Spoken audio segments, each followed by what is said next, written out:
What's up, race fans? My name's Owen, and welcome back to the Ben Fender podcast. And in this one, I will be reviewing the Richmond race. So, before we get into the actual race, Kevin Harvick won at Michigan, which was the race that I did not see. So, put that there. So which means there's only one spot available for the non-winners in the playoffs. There have been 15 different winners this year, which is absolutely nuts to me.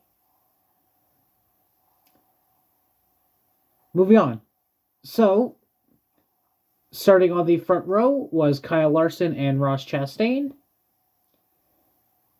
And then out for the fourth race in a row, Kurt Busch with concussion again. Ty Gibbs filling in for him. And you gotta feel for Kurt Busch right now. He's a veteran of this sport, and you kind of feel sorry for him with I just feel bad for him, honestly. Now, moving on to the actual race. Stage 1 was 70 laps. And off the initial start, Ross Chastain leads. And then Tyler Reddick spins, bringing out the first caution of the race. Which, if this was, the 2 weeks ago race, it wouldn't have been a caution. Because it seemed like everyone was spinning out for that one. And for this one, he just got sideways and NASCAR threw the caution, so. But after that, nothing really happened. The stage kind of drew out, and Ross Chastain ends up winning stage 1. And after stage 1, there were 9 cars a lap down. Which, Richmond is a short track, so you kind of expect cars to go laps down. Now,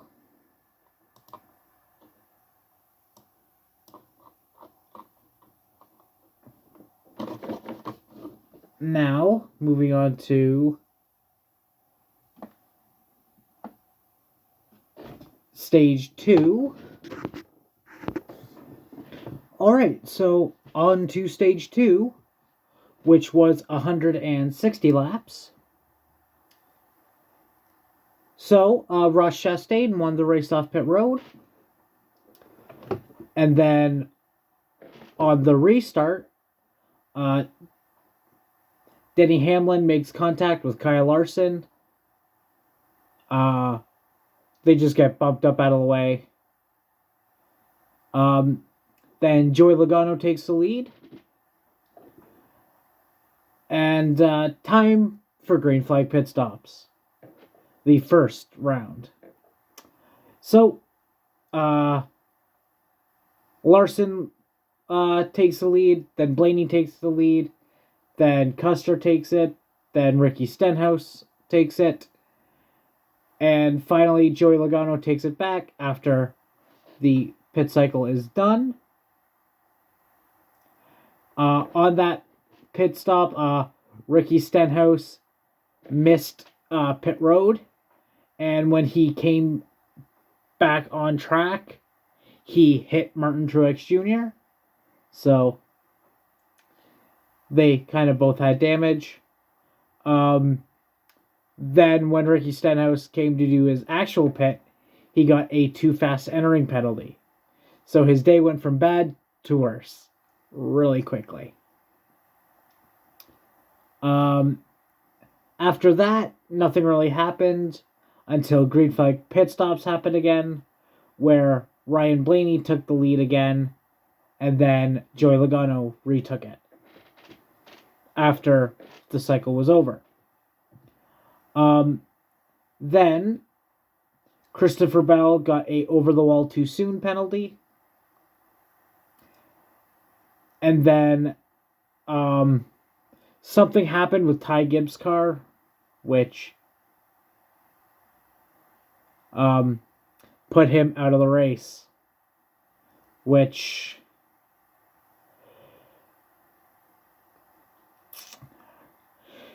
all day he was kind of running in the top 15 like he has been for the last couple races, so honestly I feel he's got a bright future ahead of him.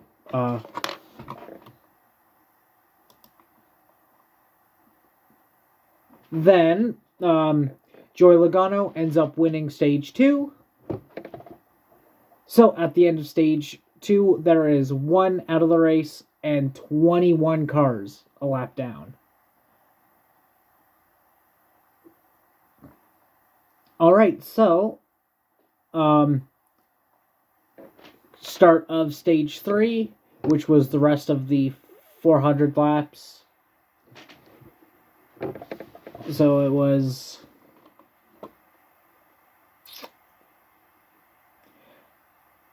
230, so it would have been 170 laps, give or take.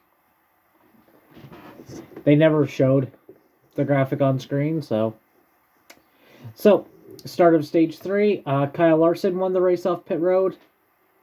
Then on the initial restart, Ross Chastain gets into Kyle Busch, and then Eric Jones nails Chastain from behind. And that brings out the second caution of the race. Eric Jones is the only one out of the race from that crash. After the restart, Joey Logano took the lead. And then Christopher Bell spun, bringing out the third caution of the race. After that, the third round of green flag pit stop started.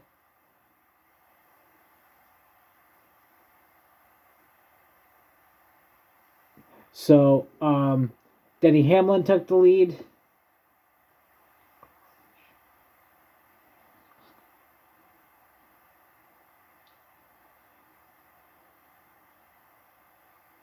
Then Joey Logano retook the lead.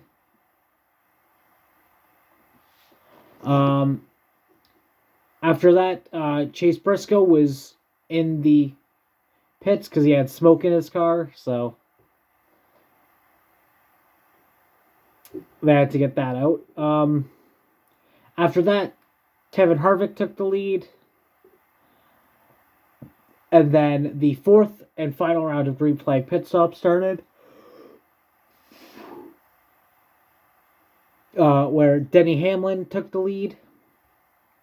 And then Kevin Harvick retook the lead. And Kevin Harvick just ran away with it.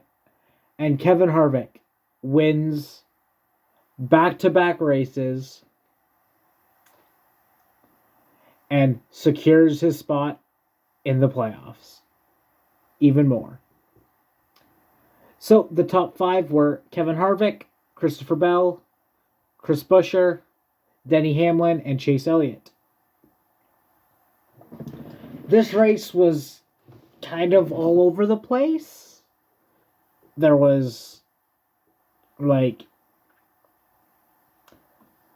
on restarts, it seemed like the high side was the preferred lane to go in, but then on the longer runs, it was the bottom lane that eventually prevailed, and it was kind of boring, if I'm being honest. It was kind of a boring race. Other than the restarts, everyone got strung out. And I think by the end of it, there were only 14 cars on the lead lap. or something like that. So I'm going to give this race a 4 out of 10. It was interesting off restarts, but the whole rest of the race, there wasn't really much going on, and it wasn't the best race I've seen this year. So, join me next week for the Watkins Glen review. Also, please remember to like and subscribe. And please go follow my other channels, one being my main channel of Fan Rantan, and go check out my D&D channel where me and my friends play D&D. That is called Drunkards and Dumbasses. And we will see you in the next one. Peace.